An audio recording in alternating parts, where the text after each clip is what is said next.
சென்னை தியாகராய நகரில் உள்ள ஜிஆர்டி நட்சத்திர விடுதியில் நடப்பு ஆண்டிற்கான பாட்டாளி மக்கள் கட்சியின் பொது நிழல் நிதிநிலை அறிக்கையை அக்கட்சியின் தலைவர் அன்புமணி ராமதாஸ் வெளியிடுகிறார்.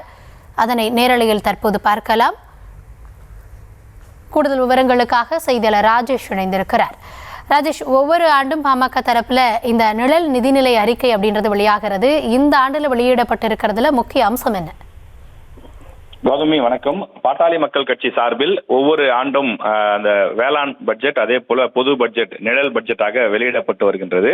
இதிலிருந்து பல விஷயங்கள் பல்வேறு காலகட்டங்களில் எடுத்து திமுக அதிமுக ஆட்சி காலங்களில் பயன்படுத்தி இருப்பதாக பாமகவினர் தெரிவிக்கின்றார்கள்.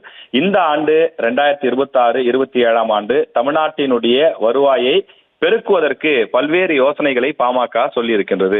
குறிப்பாக கனிம வளங்களை முறைப்படுத்தி கையாள்வதன் மூலமாக தொடர்ந்து வரி அல்லாத வருவாய், நான் டாக்ஸ் ரெவன்யூவாக 2.5 லட்சம் கோடி ரூபாய் அளவுக்கு வரி, அதாவது நிதியை ஈட்ட முடியும் என்று ஒரு யோசனையை பாமக சொல்லி இருக்கின்றது. அது மட்டும் இல்லாமல் செப்டம்பர் 17ஆம் தேதி முதல் சமூக நீதி சர்வே எடுக்கப்பட வேண்டும் என்றும் அவர்கள் இந்த பட்ஜெட்டுக்கு வலியுறுத்தி இருக்கின்றார்கள். அது மட்டும் இல்லாமல் பல்வேறு யோசனைகள், அதாவது ஆகஸ்ட் 5ஆம் தேதி தமிழ்நாட்டினுடைய பட்ஜெட் தாக்கல் செய்யப்பட இருக்கின்றது. பட்ஜெட்டில் இந்தந்த அம்சங்கள்லாம் இடம்பெற்றால் அது ஒரு தரமான பட்ஜெட்டாக, மக்கள் விரும்பக்கூடிய பட்ஜெட்டாக இருக்கும் என்று அந்த யோசனைகளை அவர்கள் தெரிவித்திருக்கிறார்கள். சுமார் 341 யோசனைகளை பாட்டாளி மக்கள் கட்சியின் தலைவர் அன்புமணி வெளியிட்டு அதில் சொல்லியிருக்கின்றார். 6 மாதங்களில் 1 லட்சம் பேருக்கு அரசு வேலை.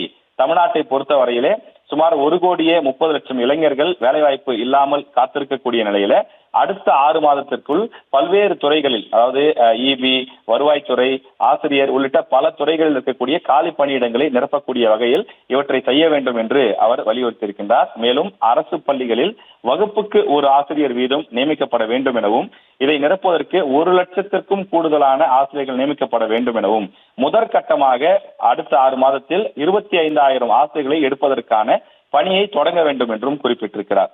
அதே போல அரசு கலை மற்றும் அறிவியல் கல்லூரிகளுக்கு 5,000 உதவி பேராசிரியர்கள் நியமிக்கப்பட வேண்டும் எனவும், தமிழ்நாடு அரசு பணியாளர் தேர்வாணையத்தின் மூலமாக விஓ பணிக்கு 17,000 பேர் தேர்வு செய்யப்பட வேண்டும் எனவும், அதன் மூலமாக வருவாய்த்துறையில் நல்ல முன்னேற்றம் ஏற்படும் என்றும் அவர் குறிப்பிட்டிருக்கிறார்.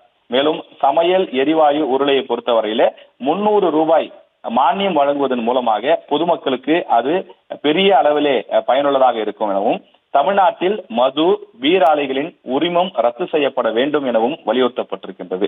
குடும்ப தலைவிகளுக்கான உரிமை தொகையை 2,000 ரூபாயாக உயர்த்தி வழங்க வேண்டும் எனவும், அரிசி குடும்ப அட்டை வைத்திருக்கக்கூடிய அனைவருக்கும் இந்த உதவித்தொகை வழங்கப்பட வேண்டும் எனவும் பாமக சார்பில் வலியுறுத்தி இருக்கின்றார்கள்.